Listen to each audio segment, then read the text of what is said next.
Dans un quartier animé de Lagos, le restaurant Doluchi, un lieu où les saveurs traditionnelles du Nigeria rencontrent une touche contemporaine, prospérait. Derrière les fourneaux se tenait Amara, une jeune chef respectée pour sa passion et son talent culinaire hors pair. Mais peu de gens savaient que derrière son sourire se cachait une âme tourmentée, celle de Funmi, une femme dont les rêves avaient été brisés par une tragédie survenue des années auparavant. Funmi, autrefois pleine d'ambition et d'espoir, avait rêvé d'ouvrir son propre restaurant, mais le destin en avait décidé autrement. Un soir, alors que l'atmosphère effervescente du restaurant battait son plein, Zaram, un client fidèle, remarqua quelque chose d'étrange chez Amara. Ses gestes, son regard, tout lui rappelait une femme qu'il avait connue autrefois, Funmi. Funmi, qui avait mystérieusement disparu des années plus tôt dans un accident tragique. Intrigué, il continua à observer, et bientôt, des souvenirs enfouis ressurgirent. Amara n'était pas qu'une chef talentueuse. Elle portait l'âme de Funmi, revenue pour accomplir son rêve inachevé. À chaque plat qu'elle préparait, Amara laissait transparaître des émotions profondes, comme si chaque coup de couteau et chaque pincée de sel étaient imprégnés d'un passé qu'elle ne pouvait pas fuir. Les clients adoraient ses créations, sans savoir que chaque bouchée contenait une part de l'histoire d'une femme morte. Oluchi, la propriétaire du restaurant, l'avait embauchée pour ses talents, mais n'aurait jamais imaginé la connexion surnaturelle qui liait Amara à son établissement. Un jour, une vieille femme, Adaku, qui se souvenait bien de l'histoire de Funmi, franchit les portes du restaurant. En voyant Amara, elle sentit immédiatement que quelque chose ne tournait pas rond. Elle reconnut dans ses yeux une tristesse profonde et, surtout, l'ombre d'une vérité plus sombre. Adaku, connue dans le quartier pour ses connaissances mystiques, commença à observer la jeune chef de plus près, certaine qu'il y avait plus qu'une simple coïncidence. La tension monta lorsque Zaram, de plus en plus convaincu qu'Amara était la réincarnation de Funmi, décida de confronter cette dernière. Un soir, alors que le restaurant était sur le point de fermer, il s'approcha d'Amara avec des questions brûlantes sur son passé. Amara, prise au dépourvu, ne savait comment réagir. Ses mains tremblaient tandis qu'elle faisait face à des souvenirs dont elle n'avait jamais voulu se souvenir. Funmi, ou plutôt Amara, sentit le poids de sa double vie s'alourdir. Petit à petit, le restaurant devint le centre d'une agitation sans précédent. Les clients parlaient, les rumeurs circulaient, et bientôt, tout Lagos entendit parler de l'esprit de Funmi, la femme qui hantait les cuisines d'un restaurant bien connu. Certains avaient peur, d'autres étaient fascinés. Mais tous voulaient connaître la vérité. Amara, bien qu'elle fût déchirée entre sa vie actuelle et son passé, devait faire face à cette réalité. Elle n'était pas qu'une chef. Elle était Funmi, et le passé n'était pas prêt de la laisser partir. Ainsi, les événements s'enchaînèrent dans un tourbillon d'émotions et de révélations, chacun se demandant si l'âme de Funmi trouverait enfin la paix, ou si elle était condamnée à hanter les cuisines de Lagos pour toujours. Alors que le restaurant continuait d'attirer l'attention, Amara commençait à ressentir le poids de son secret. Chaque nuit, elle rêvait de Funmi, la femme qu'elle était autrefois, noyée par ses regrets et ses désirs inachevés. Chaque matin, elle se réveillait avec la sensation oppressante de vivre deux vies, celle d'Amara, la chef respectée, et celle de Funmi, l'âme tourmentée. Un soir, après une journée épuisante, Adaku l'attendait à la sortie du restaurant. Avec un regard perçant, elle lui dit « Tu es Funmi, n'est-ce pas ?» Les mots résonnèrent dans l'esprit d'Amara. Elle comprit que la vieille femme savait tout et que son secret n'était plus en sécurité. Tremblante, elle acquiesça doucement, consciente que l'heure de vérité approchait. Adaku, loin d'être effrayée, offrit son aide. Elle croyait que l'âme de Funmi cherchait à terminer ce qu'elle avait laissé en suspens, mais quelque chose d'autre semblait retenir cette âme, empêchant Amara de vivre pleinement sa nouvelle vie. Pendant ce temps, Zaram se rapprochait d'Oluchi, qui refusait de croire à ces histoires de fantômes. Mais la situation devenait de plus en plus étrange dans le restaurant. Des plats se préparaient seuls, des objets bougeaient mystérieusement, et parfois, des clients rapportaient avoir vu des ombres dans la cuisine. La tension montait, et Amara savait que la révélation de son identité approchait à grands pas. Adaku proposa un rituel pour aider Amara à libérer Funmi. Mais cela impliquait un sacrifice émotionnel. Amara devait accepter de dire adieu à la vie qu'elle menait, à ses relations, et même à sa passion pour la cuisine. Le dilemme était cruel. Amara, qui aimait profondément son métier et les gens qui l'entouraient, devait-elle abandonner cette vie pour libérer l'âme de Funmi? Les jours suivants, Oluchi commença à remarquer des changements subtils dans le comportement d'Amara. Elle semblait parfois perdue dans ses pensées, et son regard devenait de plus en plus hanté.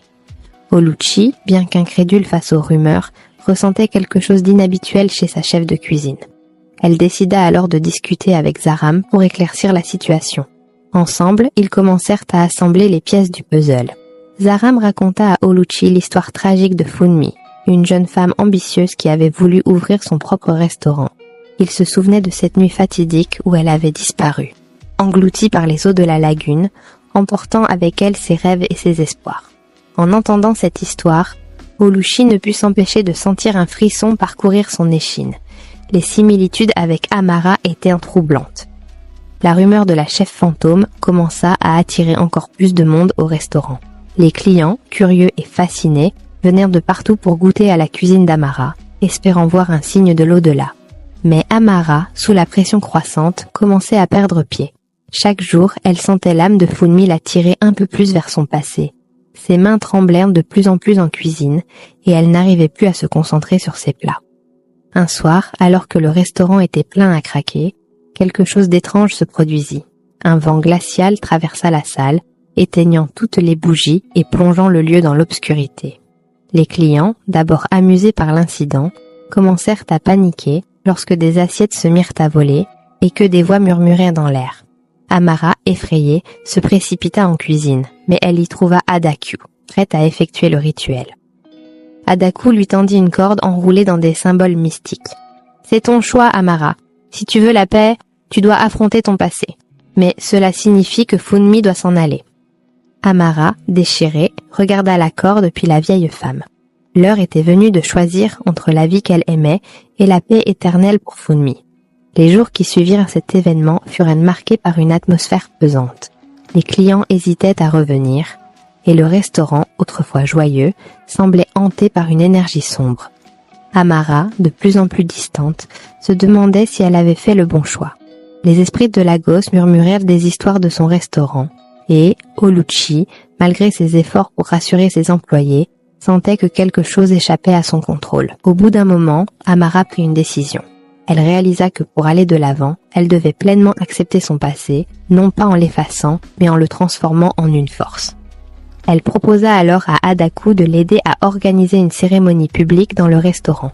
Ensemble, elles invitèrent les habitants du quartier à venir assister à un dernier hommage à Funmi. Ce soir-là, le restaurant fut transformé en un espace sacré. Des bougies éclairaient doucement la salle et les murs résonnaient des chants traditionnels Yoruba.